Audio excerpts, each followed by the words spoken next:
All right. Hello, everyone. So I am joined by Professor Richard Wolff. The last time, we were here, we were talking to the New York Times' Richard Fawcett about various topics, Trump being the big one, and we're definitely going to touch on Trump today. But let me just give a quick introduction because I know Professor Wolff in a bit of an odd way, and the way we got connected is somewhat interesting and I think worth mentioning. But first, Professor Wolff is a world-renowned Marxian economist. I think many of the people who are interested in this podcast will have likely already heard of him. I also want to mention that Professor Wolff spoke at my workplace, the Brock Press, about a year and a half ago after we successfully became a worker cooperative. And that was an incredibly powerful appearance and has been sort of built into the lore of the Brock Press, as it were, with the video that was produced from that appearance. And that video actually made many reverberations around the university. And so that was a massive privilege. And I've seen the effect that video has had on students inside and outside of the press who have become very interested in the idea of democratic workplaces. So I'd like to thank you, Professor Wolff, for having that effect and so graciously lending your time to us then when we were just students hoping on a whim that you would be able to speak to us, and for making time now, even though that this is a different format with a different agenda. Well, I was glad to do it then. I'm glad to do it now. We formed an organization back in 2010 called Democracy at Work, and we've never looked back. It has been a remarkable venture. We now have, just to give you an idea, starting off, I was doing this all by myself. Now I have a team of 8 people that work with me. We have over 500,000 YouTube subscribers all over the world. The work we do now goes into India and China and Europe, all over, as well as the United States, and Canada too. So we wondered when we began, is there an audience for a serious, basic critique of capitalism? And is there an audience for the alternative, namely democratically organized, non-hierarchical workplaces? And I can tell you, after 15 years of work, the answer to both questions is a resounding yes. Yeah. Yeah, and that's a perfect point to transition because I think when we speak about the growing audience for socialist ideas, I mean, we have to speak about what's happened in the city. I believe that you reside in, you're still in New York City, right? I'm sitting in Manhattan and Yes. relishing the unusual experience for someone like me, namely voting for somebody who won. Yes, exactly. And listeners won't know this, but just as the professor came in, he also made note of my resemblance to Zohran Mamdani. So that was also quite a privilege, and that is, of course, who we're talking about. And so, Professor, there's a candidate who I would imagine, I wasn't alive then, at the height of the Cold War, up until probably 15 years ago, it was unimaginable that you would have a candidate who would run an explicitly democratic socialist campaign, who would ask for things like free transportation, taxing the rich, nationalizing grocery stores. That, I imagine, was unimaginable as a winning platform, especially against, a sort of grandfathered in candidate who had millions in corporate backing. What does this tell us about the shifting attitude towards socialism? Well, I think you have to see it as you rightly do. You go back historically. You know, my belief is that almost everything is understood better if you see it in its historical context than if you don't. And you're quite right. If you understand the economic history of the United States, and I can summarize it very quickly, the capitalism crashed. It remains the worst crash of the capitalist system in 1929. And for the next 11 years, 29 to 40, the American economy was depressed. In 1933, 1/4 of the labor force was unemployed. Right? I mean, that's 5 times or 6 times what it is today. I mean, try to imagine it. Huge numbers of businesses were closed, shuttered, bankrupt, gone. Poverty was everywhere. The President of the United States gave a famous speech, 1/3 of Americans go to bed hungry and all that every day. It was a total collapse. And it led to repeated efforts by the then President Franklin Roosevelt, by the 2 socialist parties and the 1 communist party, who were very strong there. We're talking hundreds of thousands of activists who found their political expression in those parties. And the greatest labor union organizing movement the country has ever seen. We never had anything like it before. We've never had anything like it since. A staggering coming together of what would be called, especially now, left-wing forces to re-elect the president 3 times. That had never happened to any president, including George Washington. So the president who in fact taxed the rich and used the money to help the masses is the most popular politician this country ever had, although you wouldn't know it if you listened to political discourse in the country. But here comes now the important part. Nothing worked. The efforts to improve the situation had good results, helped millions of people, but get the economy kind of out of its collapse? No. And in 1937, it took another famous dip. What got us out of the depression was the war. I mean, think of it this way, although this simplifies. You take half the people who are unemployed and you put them in a uniform. And you take the other half of the unemployed and put them in factories making the uniforms and the guns and the bullets and all the rest that goes with warfare.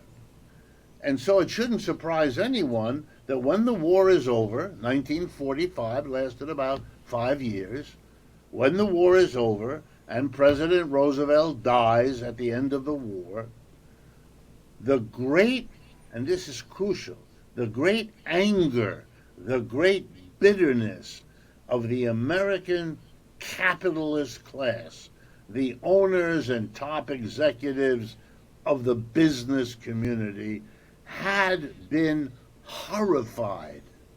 Never before in American history had a president done this. Never before had they had to see a president who not only did it, but who was popular, whom the people kept putting back into office. They didn't want him to leave. And you'll see that this is a foreshadow of what I'm going to tell you about Mr. Mamdani. Only Mr. Roosevelt wasn't a Muslim. And Mr. Roosevelt didn't say socialism. And Mr. Roosevelt didn't take the side of the immigrant rather than the side of ICE and so forth. He came from a ruling class of this country. The Roosevelts had already had a president of the United States, Theodore Roosevelt. So he came from the elite, but he showed everybody war is really what now we have to deal with. And so the United States did something after World War II that Americans don't want to admit to this day. They instituted a permanent war economy. They were terrified that if they ever stopped acting and spending money and building the military the way they had from 1940 to 1945, the economy would slip back into a depression, and that was so horrible. I mean, let me remind everyone, in the 5 years of World War II, the United States was allied with the Soviet Union.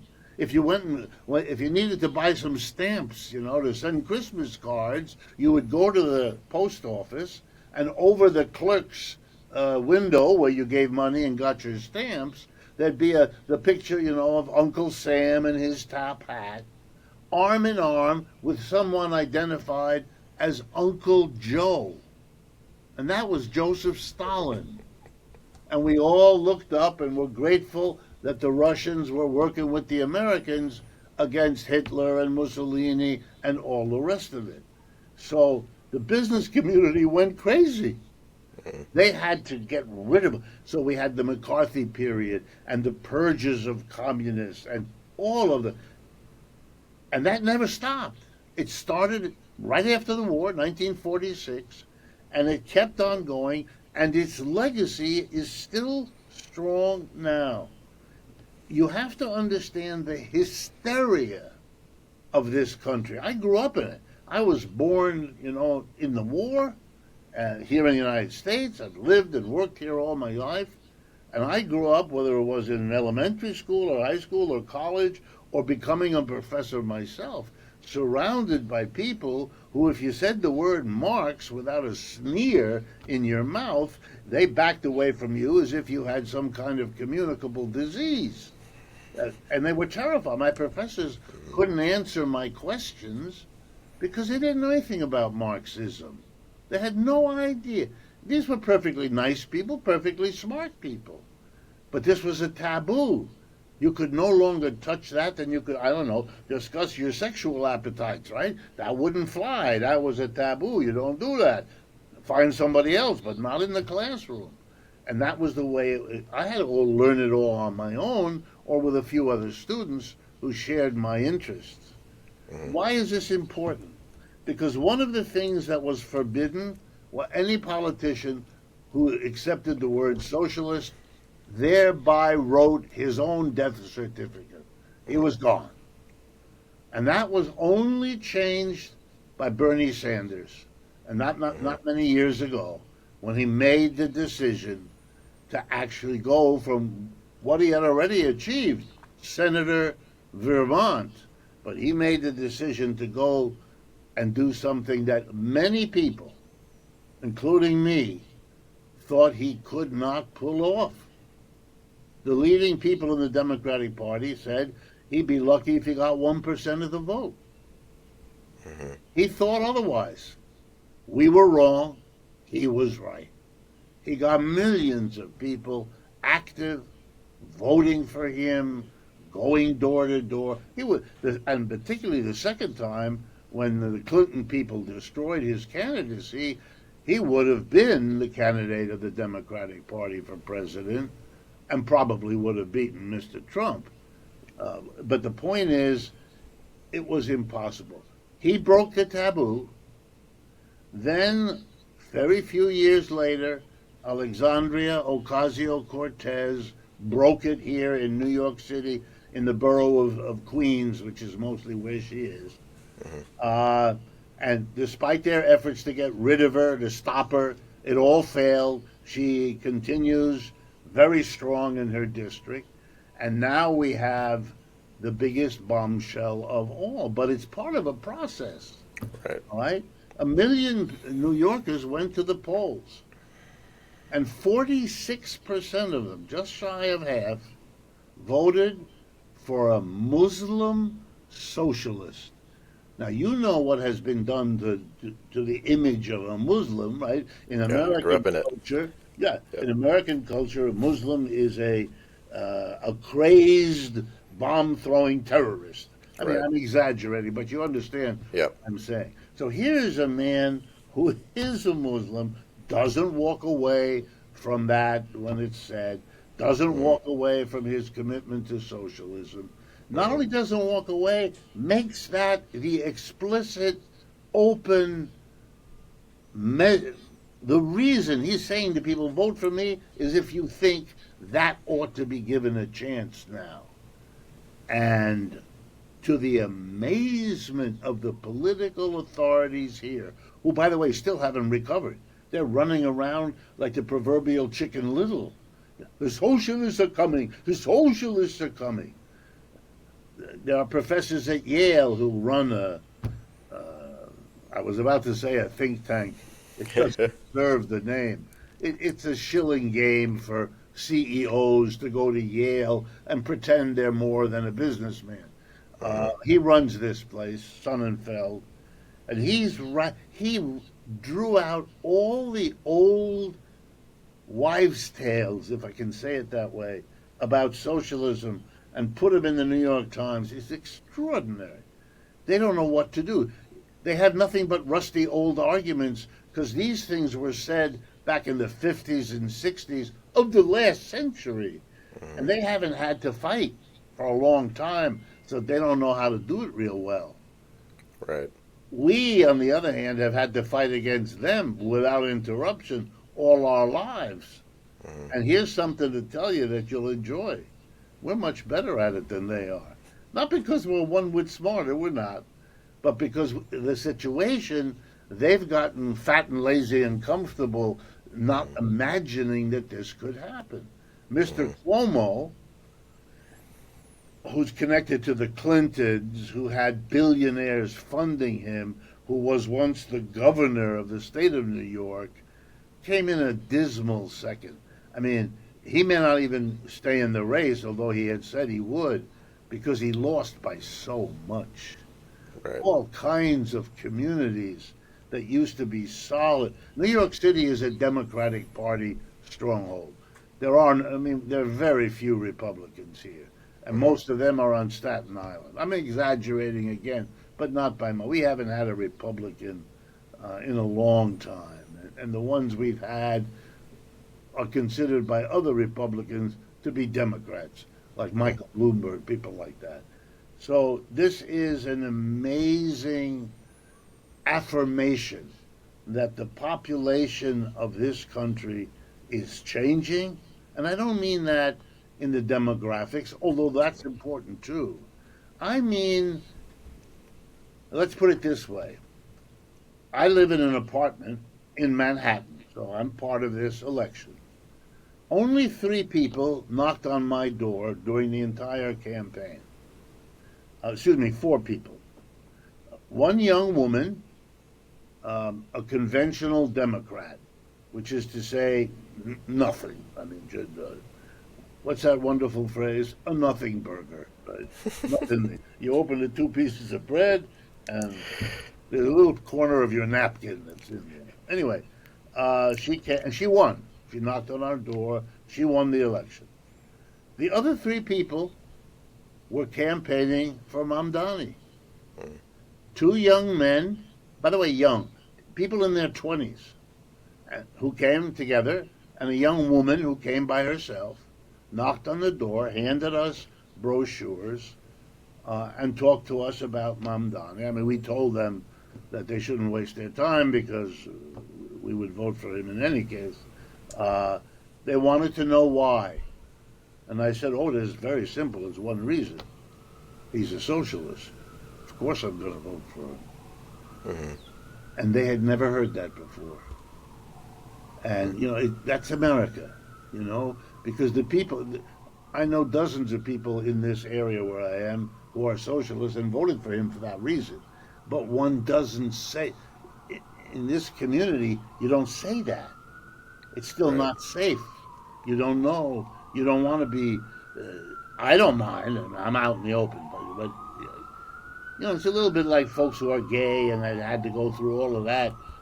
Mm-hmm. But I would tell you that this is a revolt of everybody who has been horrified by Trump, horrified by the passive, weak, inadequate opposition to Trump from the conventional Democratic Party. Mm-hmm. And I got to tell you, New York City is overwhelmingly anti-Trump. I mean, you don't even see in the windows high up where you can't throw a stone, a Trump sign. You'd be hard pressed. Maybe in Staten Island, which is the most conservative part of New York, but I don't go there, so I can't tell. But walking around Manhattan, Brooklyn, Mister, but people want something done about it.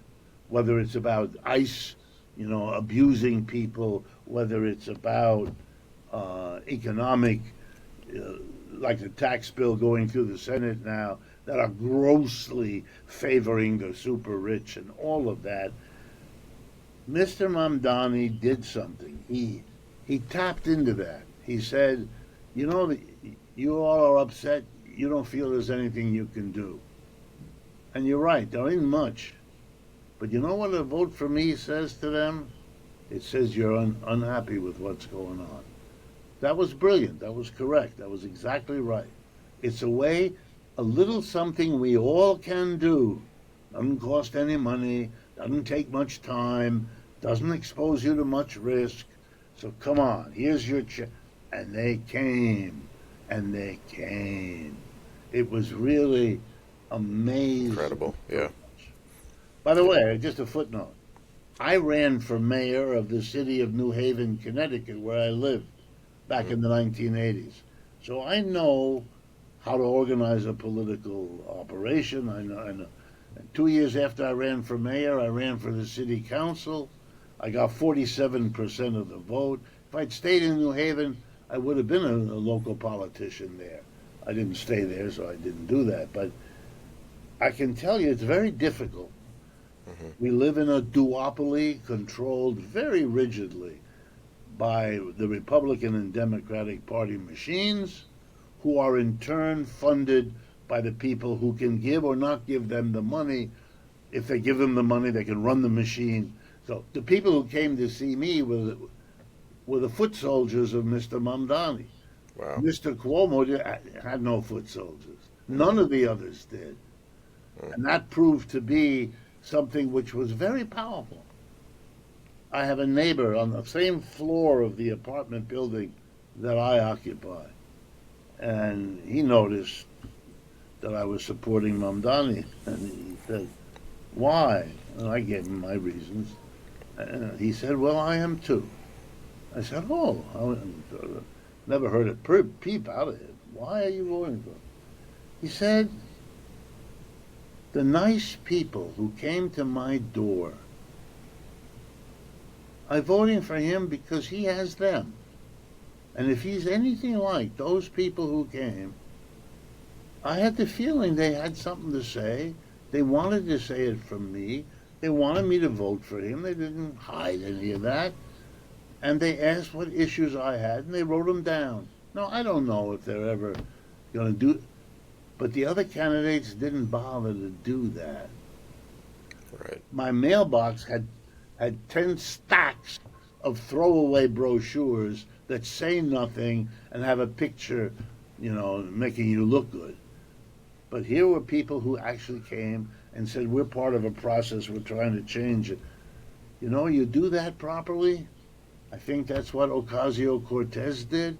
I know that's what Bernie's whole life was. So, here's the message.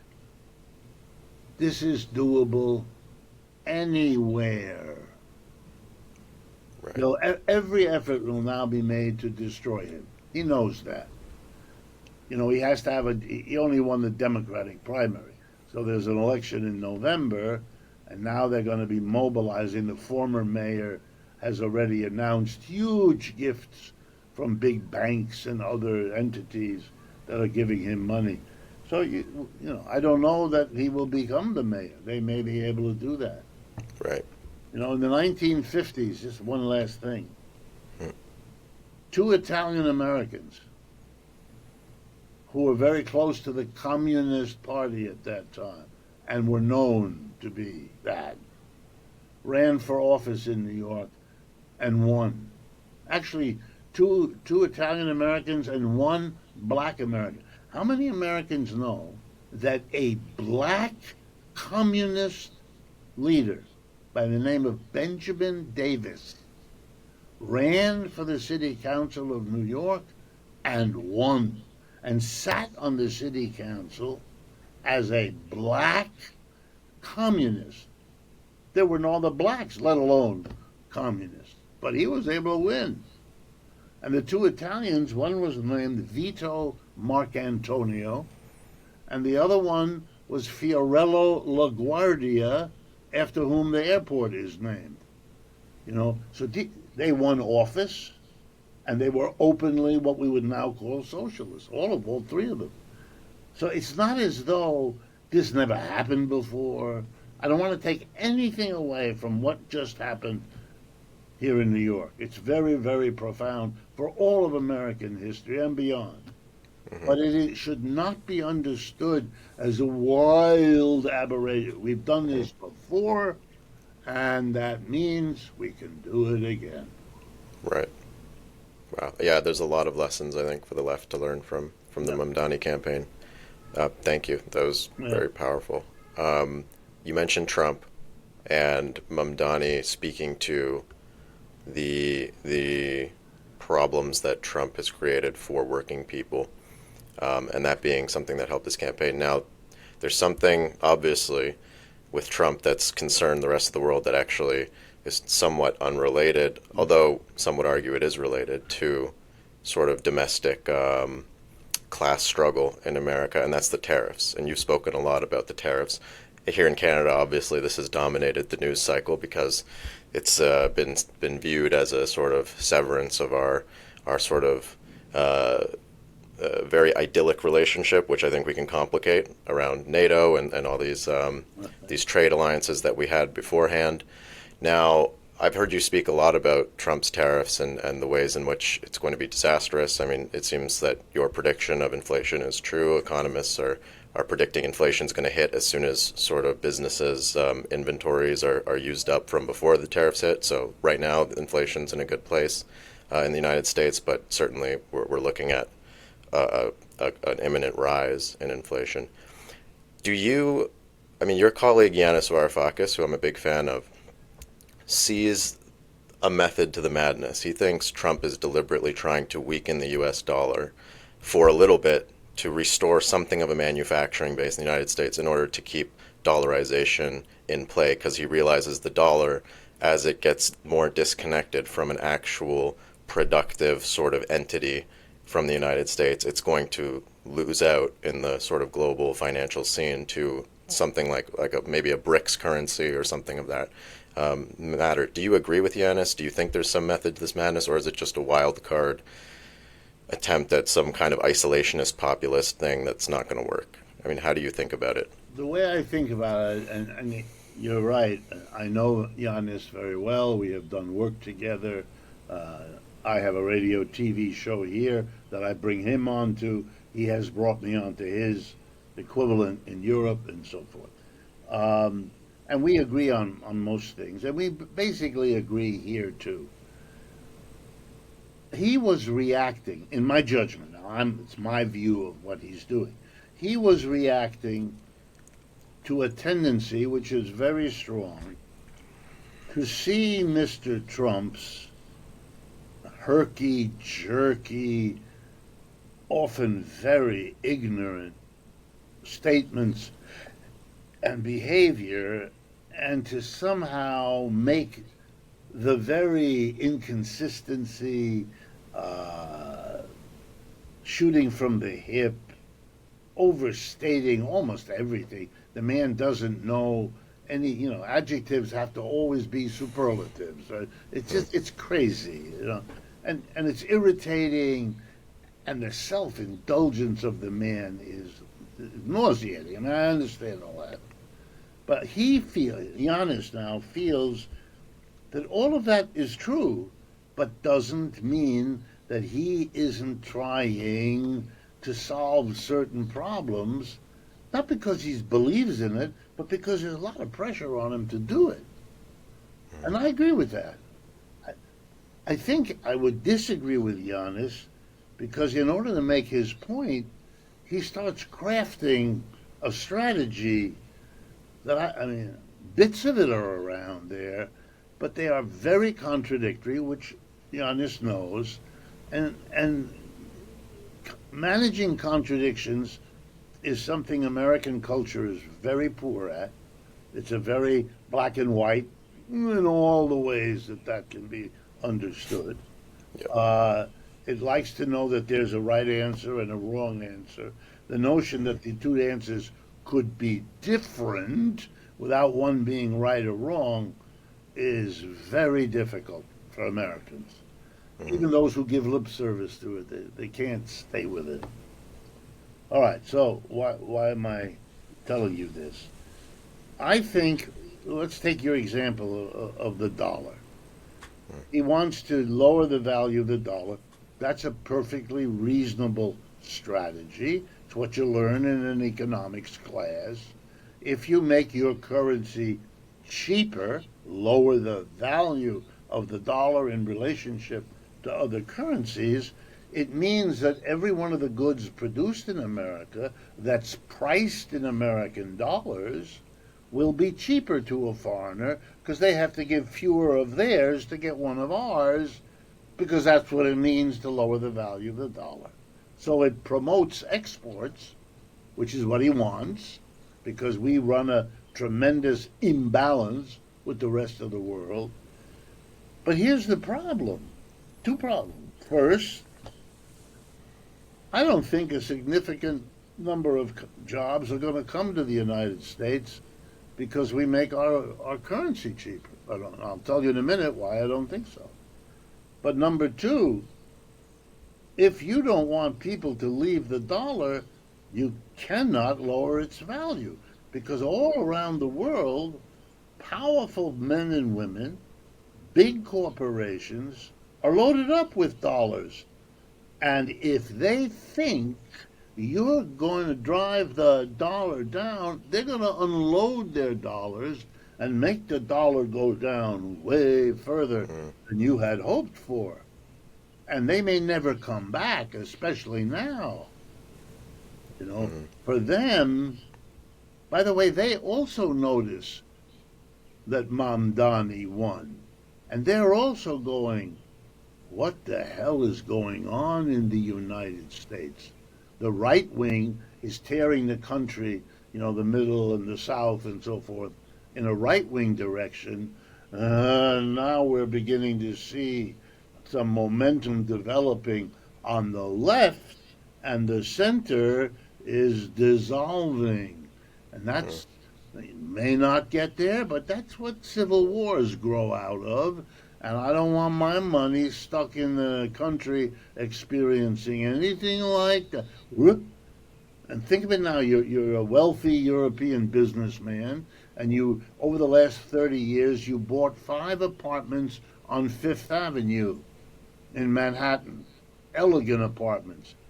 They're mostly empty. You twice a year, you and your family go to New York, and you have a lovely time, and you go shopping on Fifth Avenue for designer clothing, and live in that apartment, which is yours.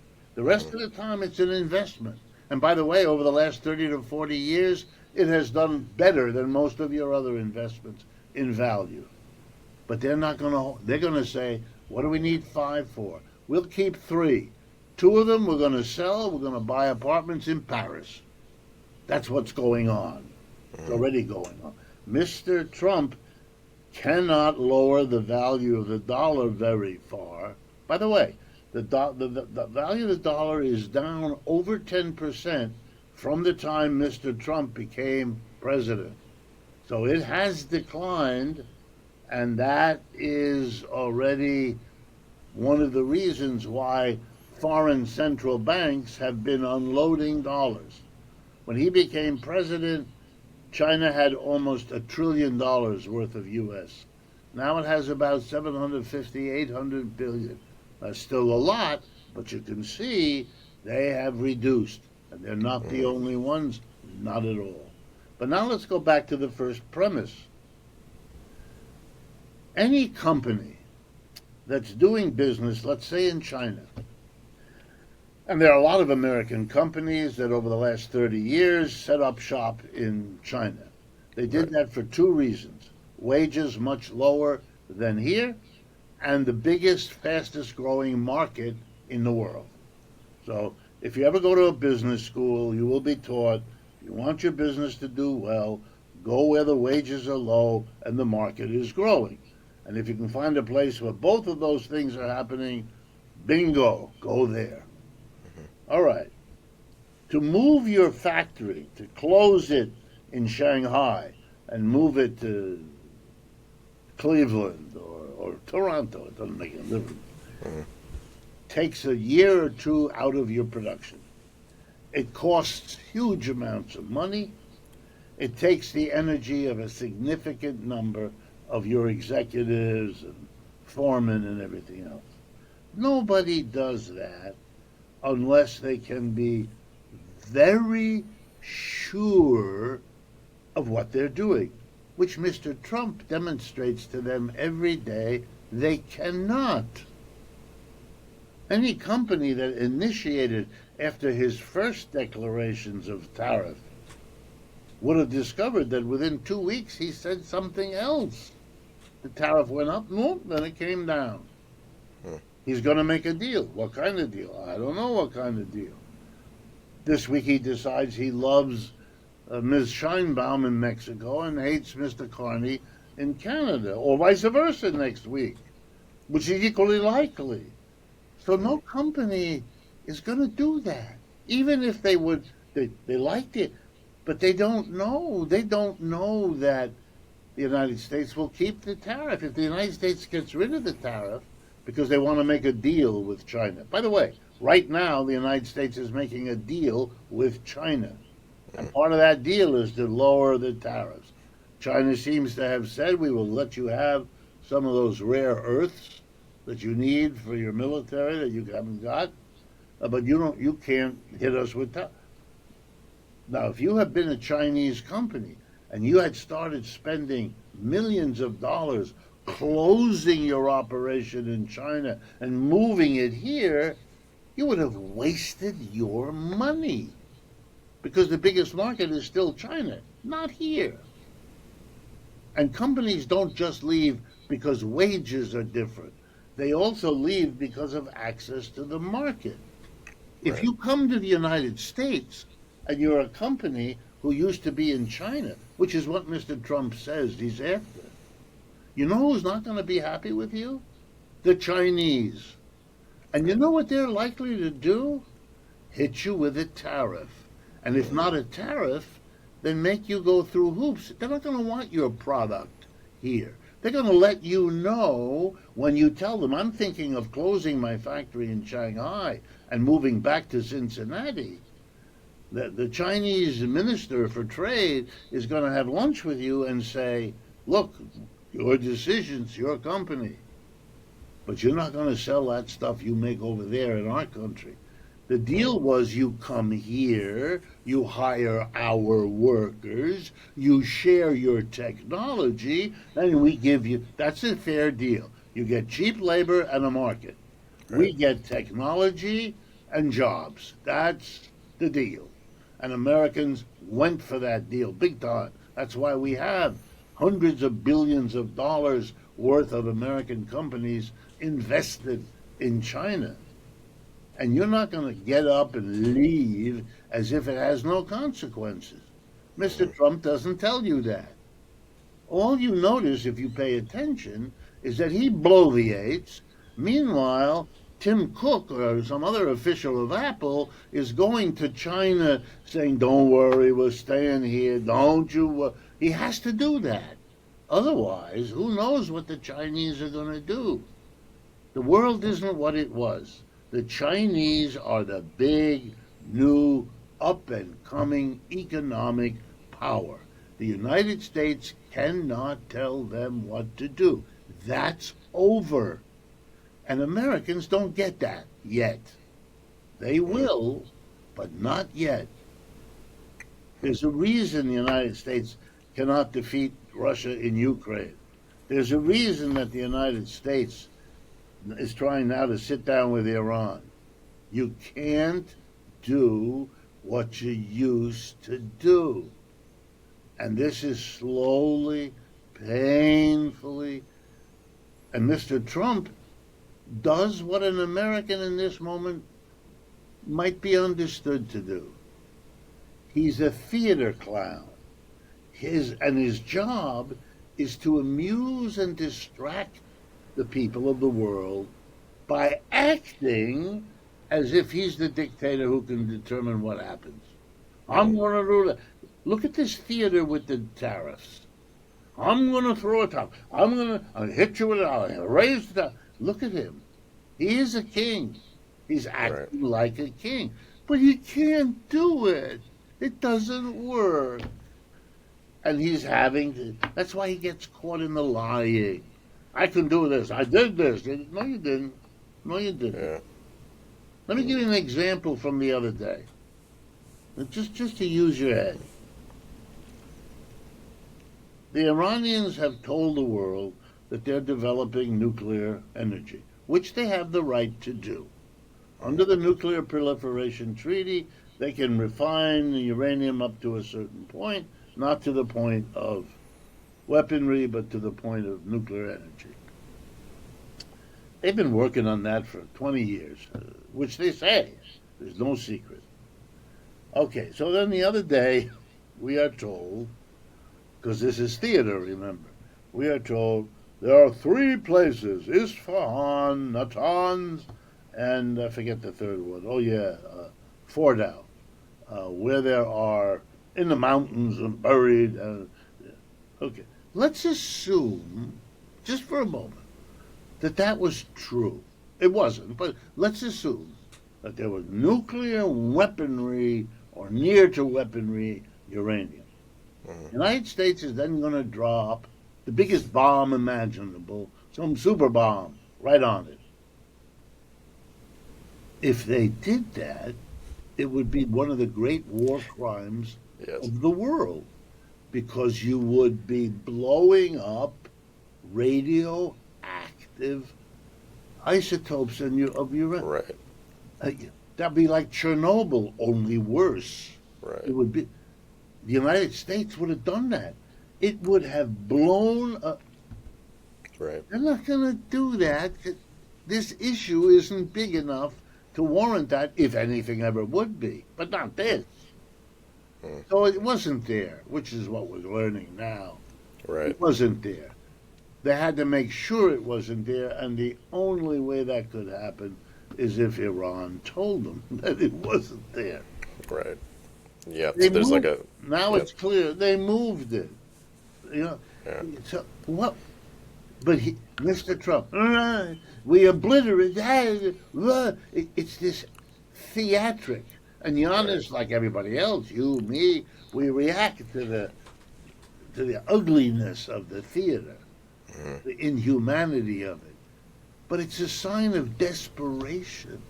mm, You put on the theater because the real is no longer available to you. mm, You're not. Look, let me be an economist with you for a moment. We measure the size of an economy by something called the GDP, the gross domestic product. mhm, And if you add up the gross domestic product of the G7, that's the United States and its major allies, including Canada, the mm, G7, it's about 28, maybe 29% of total output of the world is accomplished by these seven countries. Now you do the same for China and the BRICS, and you add it all up. It's about 35% of total output. Okay, there it is. I shouldn't have to say anything more. The biggest wealth block in the world is the China and the BRICS. Every third world country now goes to them first and to London and New York second if they need money for a railroad or education system or they want a better deal for their exports. The United States doesn't call the shots.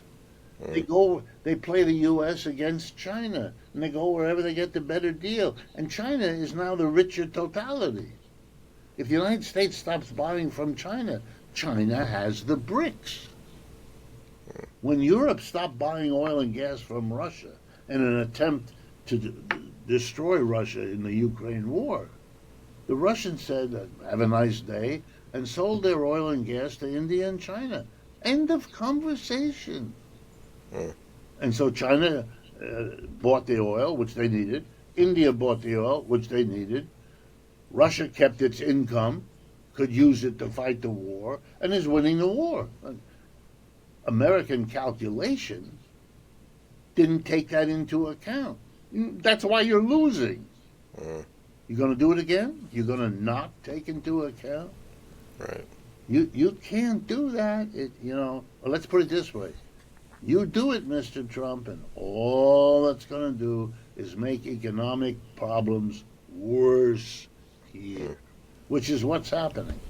Right. And that's That and Mr. Mamdani shows that can turn the people against you. right. Interesting. And so that leads to this question of the potential for a future multipolar world, right? The aberration of the U.S. not being able to dictate a war that they have interests in overseas with Russia, Ukraine, because of BRICS alliances.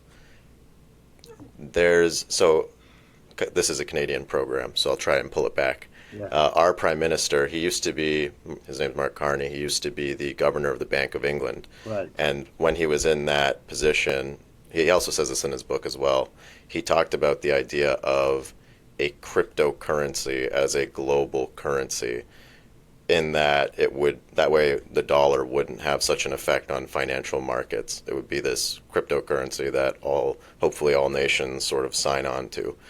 Does that strike you as something that would be good to diminish U.S. hegemony, or could you see the ways in which that would still pose problems in terms of sort of the vying for power on the global stage between these large nations?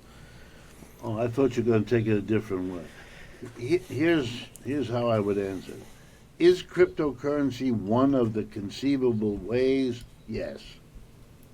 Seems to me that's becoming more true with each passing day. But it is one of many strategies being talked about, conferences being organized. I'm even invited to some of them. The dollar is over. I mean, that seems clear to me. The American empire has had its time, had about a century. The 20th century was quintessentially the American century. They took it over from the British. That's why you Canadians we are told, have a special place in your heart for America, because that place was once occupied by Britain, and Yep. Britain can't open a can of beans anymore. It is. But by the way, you go to England, you'll meet a lot of people who don't get it, that the British Empire is over, because people who are in an empire tend to deny when it's over. It's a little bit like if you're in a romantic relationship and the person you like leaves, you can deny that to yourself for a long time, and that can be very painful. We are declining. That number I just gave you about the GDP. Right. After World War II, the United States alone accounted for half the GDP of the world. Now, and the United States has to face the fact that the United States population is 4.5% of the world's people. And the BRICS together is over half of the world's people. I mean, it is no contest here. It's over. And you don't have the military, you don't have the economic power you once did. You're losing your political punch. I mean, the only thing that keeps the genocide in Gaza going is that, the United States and Israel vote in favor of it. Everybody else votes against it one way or another, and they still can't stop it. Okay, you still have some political power if that's the case, but not what you once had. There once was a time in the United States, you don't vote that way. You don't vote that way. Now every little African country can vote, in favor of the Palestinians, because the United States doesn't count. It just doesn't matter. Well, it still has its military, and you can see it's increasingly relying on that. But Mr. Trump ran for office. I'm going to end all these wars. And that's a good part of why he got elected, And not only has he not ended the war in Ukraine, and he hasn't ended the horrors of Gaza, but he's added a new one by attacking Iran. I mean, Yep. this is going to bite him right in the rear end politically. And that's because there's no way to handle the decline of the empire. The dollar will be replaced. It could be replaced by the Chinese yuan Hmm. or by a and that will be the test of whether multinationalism emerges. My own feeling at this point is that it's up in the air, that this will mostly be decided by the Chinese, and the question will be, are they going to try to go to be the next empire, or will they, unlike any empire before, having seen the rise and fall of other empires, including a few hundred years ago a Chinese empire, might they be the first one to say, we're not going to do that? If I can joke, we've been there, we've done that, we don't want to do that anymore. We don't want the responsibility, we don't want the envy, we don't want the tension. We want to do what the world has been groping. The League of Nations after World War I, the United Nations after World War II. Maybe without a war, we can finally do something because the leading nation is committed to that. The British never were, and the Americans never were. Hmm. The Chinese are already talking about it, which is an advance. Whether they will be able to do it, I don't know. I don't think that's determined yet. I think we're going to be living through that. Right. Okay. Well, I realize we're coming to the end of our time here. It's a lot of heavy topics. I think a decent amount of people who listen to this are young people, and if you could leave with a quick, like, 2-minute message for them in the face of all the chaos that Trump is bringing, a lot of us have been coming, like my generation, have been coming to age during the COVID crisis, and then Ukraine, Russia, the genocide in Gaza. It's a dark time for us. What message would you leave us, if you could? Yeah. First of all, it's a dark time for everyone. Hmm. And as always, people my age look to people your age, because you are the future, and we know it. Mamdani in New York is 33 years old. His campaign is an obvious campaign of, by, and for the young. Not that it's only that, but that's the impetus, that's the energy, that's the feeling. It's wonderful to see. I'm a professor. I still teach. I teach at a university here in New York City called the New School University.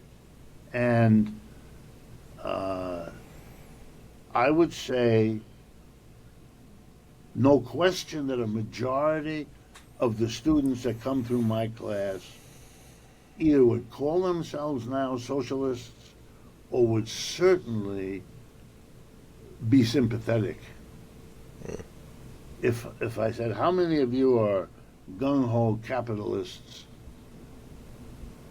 1 or 2, maybe 3 out of 20. It's the mood has changed.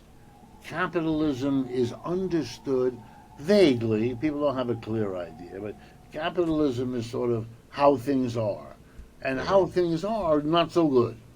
You just rattled off a whole bunch of not so good how things are.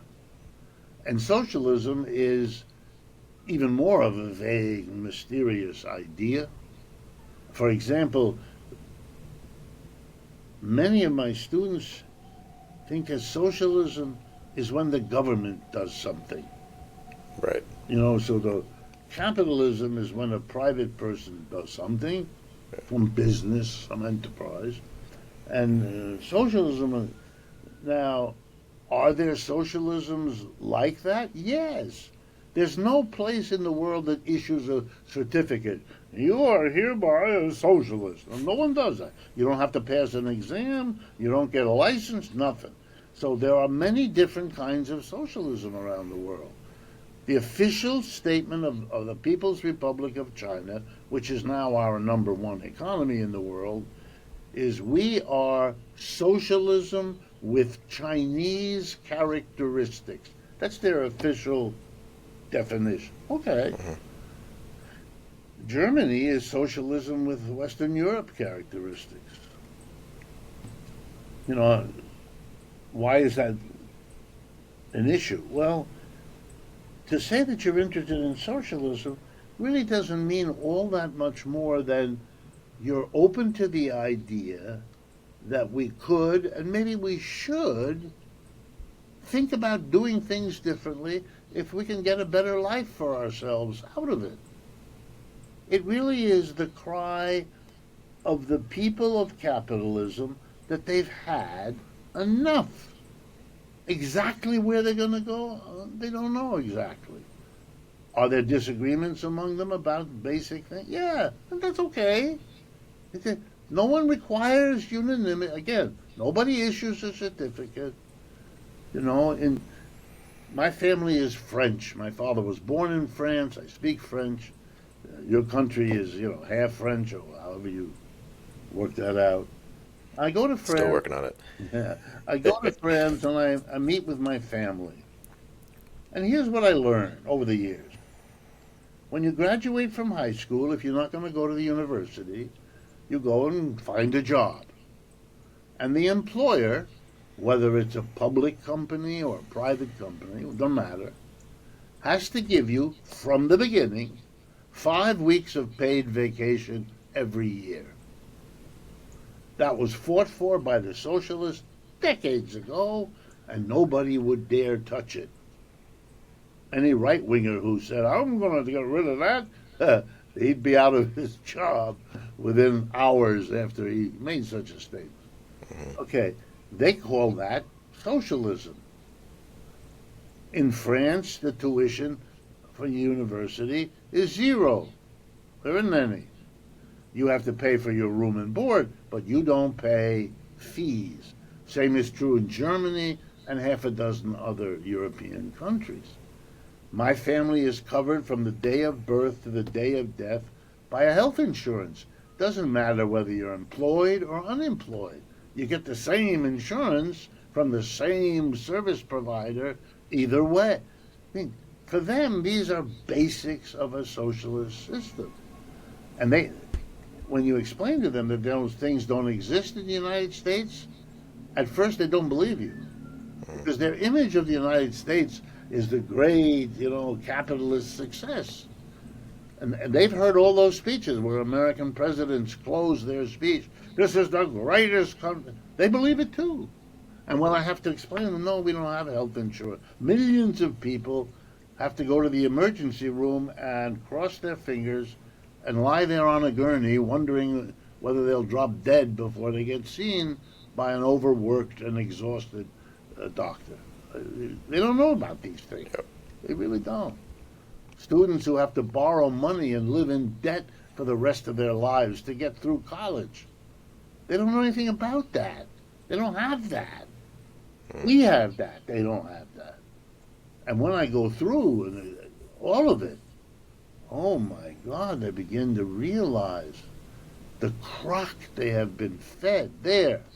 And by the way, when I explain to Americans, I wish I could have an instant photo of an audience, one of my many, 200 or 300 people, young people. And I begin to explain, 5 weeks paid vacation. And why do you get that?